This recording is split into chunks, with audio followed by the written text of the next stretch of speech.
ನಮಸ್ತೆ ಸ್ನೇಹಿತರೆ, ಇವತ್ತು ನಾವು 2021ರ TET ಹಳೆಯ ಪ್ರಶ್ನೆ ಪತ್ರಿಕೆಯನ್ನು ನೋಡುವ. TET ಹಳೆಯ ಪ್ರಶ್ನೆ ಪತ್ರಿಕೆಯಲ್ಲಿ ಇಂಗ್ಲೀಷ್ ಭಾಗವನ್ನು ನೋಡುವ. ಮೊದಲಿಗೆ ಬರುವಂಥದ್ದು ಗದ್ಯ ಭಾಗವನ್ನು ನೋಡಿಕೊಂಡು ಅದರ ಪ್ರಶ್ನೆ, ಅದರ ಜೊತೆಗೆ ಅದರ ಉತ್ತರ ಎಲ್ಲಿದೆ ಎನ್ನುವಂಥದ್ದು ಅದರ ಜೊತೆಗೆ ಇರ್ತದೆ. ಪ್ರಶ್ನೆ ಮತ್ತು ಉತ್ತರಗಳು ಅದನ್ನು ನೋಡಿಕೊಂಡು ನಾವು ಗುರುತನ್ನು ಹಾಕ್ಕೊಳ್ಬೇಕು.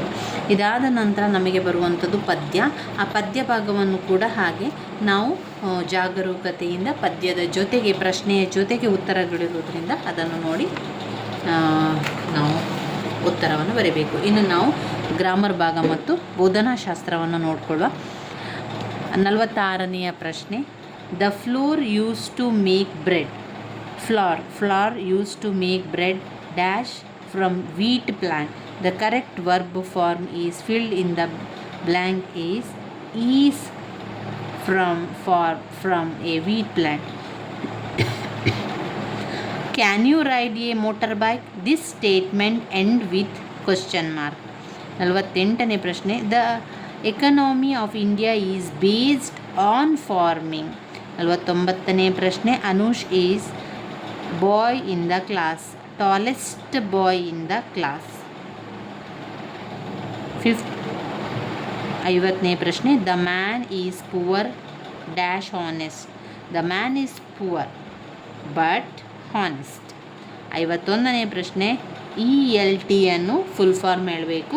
English language teaching.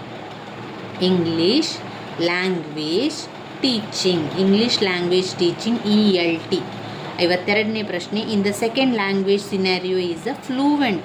Second language scenario ಯಾವಾಗಲೂ ಫ್ಲೂವೆನ್ಸಿ ಫಸ್ಟ್ ಇರಬೇಕು. So ಫ್ಲೂವೆನ್ಸಿ first, approaching first, accuracy first, consistency first, ಫ್ಲೂವೆನ್ಸಿ first.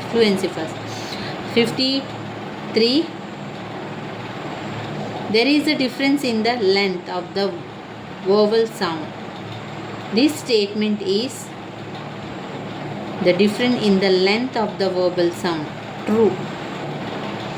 ಆಮೇಲೆ 54ನೇ ಪ್ರಶ್ನೆ, the number of diphthongs in English are 8 diphthongs ಇದೆ.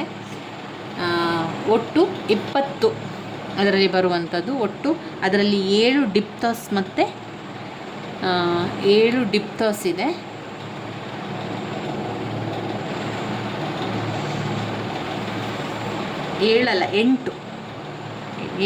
ಏಯ್ಟ್ ಇರುವಂಥದ್ದು, 7 ಕ್ಷಮಿಸಿ. The number of diphthongs in English are 8 ಇದೆ. ಅದರಲ್ಲಿ 8 ಬರ್ತದೆ. ಆಮೇಲೆ 8 ಡಿಪ್ತೋಸ್ ಮತ್ತು ಅದು ವೋವಲ್ಸಲ್ಲಿ ಒಟ್ಟು 20, 8 ಡಿಪ್ತೋಸ್, ಆಮೇಲೆ ಮೊನೋಪಲ್ಸ್ 12, 8 ಡಿಪ್ತೋಸ್ ಇದೆ. ಆಮೇಲೆ ಮೊನೋಪಲ್ಸ್ ಎನ್ನುವಂಥದ್ದು ಅದು 12 ಇದೆ. 12 + 8 ನಮಗೆ 20 ವೋಬಲ್ ಸೌಂಡ್ ಇರುವಂಥದ್ದು. ಇನ್ನು 55ನೇ ಪ್ರಶ್ನೆ, the topic sentence of the following paragraph is missing. Right the appropriate topic sentence. ಈಗ ಒಂದು ಸೆಂಟೆನ್ಸ್ ಓದ್ತಾ ಇದ್ದೇವೆ ನಾವು, ಅದಕ್ಕೆ ಟಾಪಿಕೇ ಇಲ್ಲ, ಮಿಸ್ ಆಗಿದೆ. ಆ ಟಾಪಿಕನ್ನು ಬರೆಯುವಂಥದ್ದು ಅದು ಯಾವ ರೀತಿಯ ಒಂದು ರೀಡಿಂಗ್ ಅಥವಾ ಯಾವುದು ಪ್ಯಾರಾಗ್ರಾಫಿಂದ ಮಿಸ್ ಆಗಿರುವಂಥದ್ದು ಅದು ರೀಡಿಂಗ್ ಕಾಂಪ್ರಿಹೆನ್ಷನ್ಗೆ ಬರ್ತದೆ. Reading comprehension. ಇನ್ನು LAC ಅಂದರೆ ಏನು? LAC ಅಂದರೆ language across curriculum.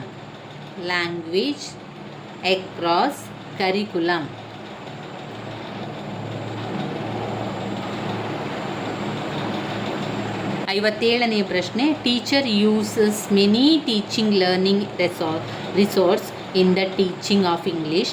The more usual TLM is developing vocabulary among the student is a treasure. The Thesaurus. Treasure alladu, the Thesaurus. 58ನೇ ಪ್ರಶ್ನೆ, there are many approaches and methods in language teaching ಅಂತ. ಅದು among them one of their focuses more developing communication skill ಅಂದರೆ communicative language teaching. 59ನೇ ಪ್ರಶ್ನೆ, developing the reference skill among learners is required to become less dependent in learning. Looking up dictionary, there is need to list grade elements of the reference skill. The most required reference skill to tough at the beginning level, looking up dictionary.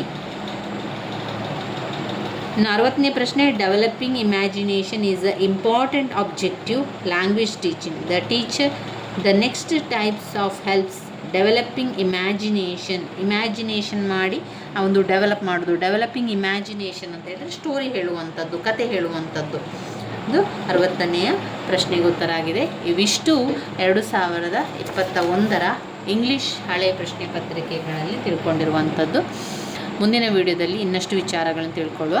ನನ್ನ videos ಎಲ್ಲ ನಿಮಗೆ ಇಷ್ಟ ಆಗಿದ್ದರೆ like ಕೊಡಿ, share ಮಾಡಿ, subscribe ಮಾಡಲಿಕ್ಕೆ ಮರಿಬೇಡಿ. ಧನ್ಯವಾದಗಳು.